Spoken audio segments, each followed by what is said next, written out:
구독, 좋아요, 그리고 공유까지도 눌러주시면 저에게 도움이 되겠습니다.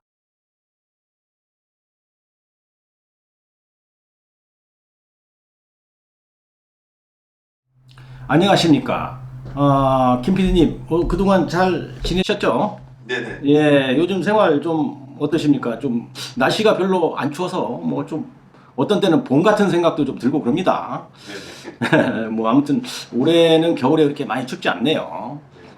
오늘 그 주제를 시작하겠습니다. 질문자님들께서 저에게 그 질문을 많이 하는 것 중에 하나가 교통사고가 났는데 경찰서에 신고를 해야 하는지 말아야 되는지 여기에 대해서 문의하는 분들이 참 많거든요. 전화해서 신고를 할까요? 아니면 신고 안 해도 되나요? 이렇게 물어보는 분들이 상당히 많습니다. 그래서 오늘은 그 문제에 대해서 좀 공부를 하는 시간을 좀 갖도록 하겠습니다. 네. 우리나라 사람들 그 경찰서 가는 거 별로 좋아하지 않죠. 김 PD님도 별반 다르지 않을 겁니다. 네네. 네, 그래서 교통사고가 나게 되면 가해자하고 피해자는 그 어떤 서로의 그 보험회사에다가 연락을 하고 보험 처리를 하는 것으로 해가지고 사고 처리를 마무리하게 됩니다. 그래서 서로 보험회사끼리 잘 처리가 돼서 별 문제가 없다면 이것으로 정리가 되는 것이죠. 네. 그런데 이때 약간의 문제가 생길 수도 있다. 예를 들어서요. 어떤 사건이나 그 이슈가 되는 것이죠. 그 다음에 계약, 그 다음에 이해관계가 생길 수 있는 것들은 원칙적으로 하는 것이 일처리를 잘하는 것입니다. 그래야만 추후 문제가 생기고 다툼이 있을 때 그때 불이익을 당하지 않는다 이렇게 생각을 하거든요. 좋은 것이 좋다는 것은 이해관계가 있는 곳에서는 통용되지 않습니다. 제가 볼 때는 인간이 제일 좀 간사하다고 보는 것이죠. 사실 그 자신의 이익을 위해서는 돌변하는 것도 사실은 사람입니다. 인간이고요. 특히 교통사고에서는 그런 경우를 많이 봤습니다. 그래서 사고 후에 가해자는 자신이 잘못했다 하고 모든 것을 다 해줄 것 같은 행동을 합니다. 그러고 나서 사고가 이제 수습이 되죠. 시간이 조금 지나가서 자신의 이제 정신이 어느 정도 정리가 되고 수습이 되면 그때는 자신이 피해를 최소화하려는 인간의 본능이 나타난다고 저는 봅니다. 네. 이것과 좀 비슷해요. 제가 비교를 좀 했습니다만은 그 물에 빠진 사람들이 있죠. 건져놓으면 내 보따리 내놓으라는 사람도 좀 가끔 있죠. 그러니까 이런 것도 있고요. 또 하나는 그 사랑하는 그 어떤 여인을 자기 부인으로 좀 맞이하기 위해서 남성이 그 여성에게 하는 거짓말 있죠. 뭐 결혼을 해주면 행복하게 해주겠다. 또 뭐 평생 고생시키지 않겠다. 뭐 이런 약속. 뭐 이런 약속 지켜지나요? 잘 안 지켜지죠. 교통사고는 언제나 그 예민한 사항입니다. 이런 경우도 좀 있었거든요. 차량 옆면을 충돌한 그런 사고였습니다. 제 이제 의뢰인이었는데요. 가해자가 보험 처리를 해주겠다고 하고 보험 처리를 하고 그 사고 현장을 떠났습니다. 그런데 며칠 후에 자신들도 쉽게 얘기해서 가해자 쪽도 몸이 아프다고 병원에 간다고 연락을 한 거예요. 피해자한테. 그 피해자한테 전화해가지고 보험회사에다가 나도 치료 받아야 되니까 대인 접수를 해 주십시오 라고 얘기를 하는 거예요. 처음에 사고 났을 때하고 다른 행동을 해왔다 이겁니다. 그런데 그 사고에서 블랙박스 영상도 없었고 또 사고 현장에 증거도 좀 없었죠. 왜 그러냐면 뭐 그렇게 다 해주겠다고 하고 약속하고 헤어졌으니까요.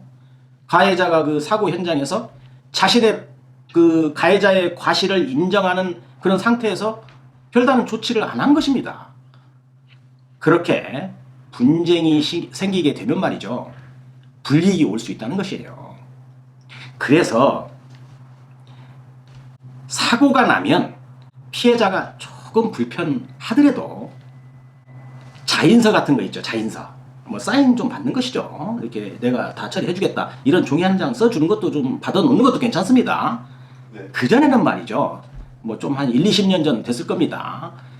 교통사고가 나면 가해자들은 의뢰이 자기 명함을 준다든가 신분증을 먼저 보여준다든가 이런 식으로 해서 묵시적으로 자신이 모든 책임을 진다는 그런 의사표시를 하는 시절도 있었어요. 예전에는. 네. 근데 요즘에는 이제 뭐 워낙 인터넷이 발달이 되고 또 사고 나게 되면 보험회사가 바로 출동을 하지 않습니까? 그래서 이제 이런 것은 많이 없어졌는데 그래도 뭔가 사인 하나를 받아놓는 것도 중요한 거지요.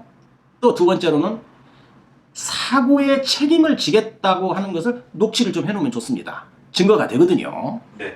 그 다음에 조금 번거롭다 하더라도 경찰서 사고조사계에다가 신고 처리를 해서 정상적으로 사건화 시켜놓으면 어떤 불이익도 받지 않는다. 이렇게 보거든요. 그래서 아래와 같은 경우에는 제가 이제 예시를 몇 가지 할 겁니다. 꼭 경찰서에 신고를 해서 사건 처리를 해야 할 것이다 라고 판단되는 예시를 제가 말씀을 드릴 거니까 한번 한 서너 가지 좀 추려봤습니다.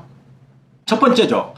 가해자가 말이죠. 12대 중과실 이런 사고죠. 뭐 예를 들어서 이런 겁니다. 어떤 사람은 그 사고 나서 피해자를 상당히 회유하는 그런 경우도 많이 봤거든요. 뭐 음주운전인데 뭐 당장 피해가 오니까 신고하지 않고 내가 금전적으로 어떻게 보상을 좀 해주겠다 이렇게 해서 무마하는 경우도 좀 있습니다. 이 사람 술 깨면 딴소리 하거든요. 원칙대로 경찰서에 신고 처리 꼭 해야 됩니다. 다음에 신호위반 같은 사고 있죠. 신호위반 사고는 말이죠. 막 그 순간에 신호가 바뀌고 잘못하면 증거가 없어지게 되거든요. 그래서 가해자하고 피해자의 주장이 다를 수도 있고 그래서 꼭 원칙적으로 사고 처리해야 됩니다. 경찰서에. 뭐 사안에 따라서는 뭐 가해자가 막 피해자로 바뀔 수도 있고 말이죠. 또 피해자가 가해자로 될 수도 있고 그래서 원칙적인 처리를 하는 게 좋다라고 저는 생각을 하거든요. 요즘에는 뭐 신호위반이나 이런 사건도 거리마다 그 CCTV나 이런 것들이 많이 설치되어 있죠, 김 PD님. 네. 그래서 뭐 경찰에서 조사하면 웬만한 건 다 나오게 됩니다. 증거가요. 네. 두 번째입니다. 이거 가끔 보게 되거든요. 또 저한테 상담을 해오는 사람도 참 많아요.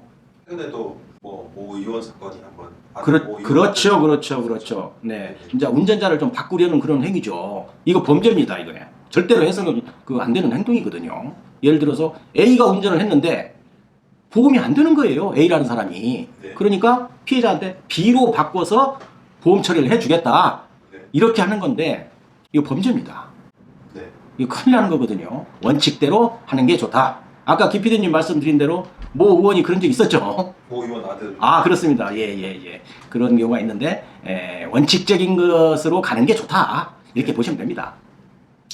다음에 이제 그 과실이 서로에게 좀 있는 교통사고가 있거든요. 100대 0이 아닌 경우에 9대 1, 8대 2, 7대 3 이런 것들은 쌍방 과실이라고 하는데요. 이런 경우는 신고해서 처리하는 것이 모양새가 참 좋습니다.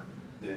예를 들어서 그 진정한 사고 처리가 어떤 것인지에 대해서도 한번 좀 공부를 해볼 거거든요. 어떤 것이 진정하게 사고 처리를 한 것인가. 가끔 이런 경우가 있어요. 그 사고 피해자들이 말이죠. 제가 상담을 해서 저한테 물어오는데 경찰에 제가 사고 처리를 하셨습니까? 이렇게 좀 물어보거든요. 교통사고 나면 경찰에 신고하는 것은 기본적인 겁니다. 그래서 제가 이제 경찰에 사고 처리를 했습니까? 물어보면 예, 했습니다. 이렇게 답변을 하는 거예요. 그러면 어떤 식으로 했습니까? 라고 물어보면 사고 후에 112 신고해서 경찰이 사고 현장에 왔다 이거예요. 그래서 인적사항 적고 뭐 차량 남바 적고 이렇게 신고가 되던 거 아닌가요? 이런 사람들이 있어요. 진짜 이게 경찰에 신고해서 사고 처리가 된 것이 맞을까요?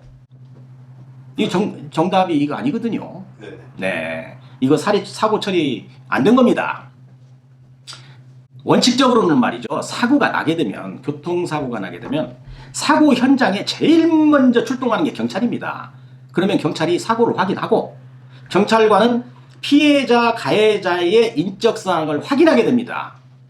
그런 다음에 이 경찰관은 사고와 연관된 사람들을 관할에 있는 경찰서의 사고조사계에다가 인계를 해서 거기에서 근무하는 사고조사관이 사고조사를 하게끔 하는 것이 교통사고 처리예요.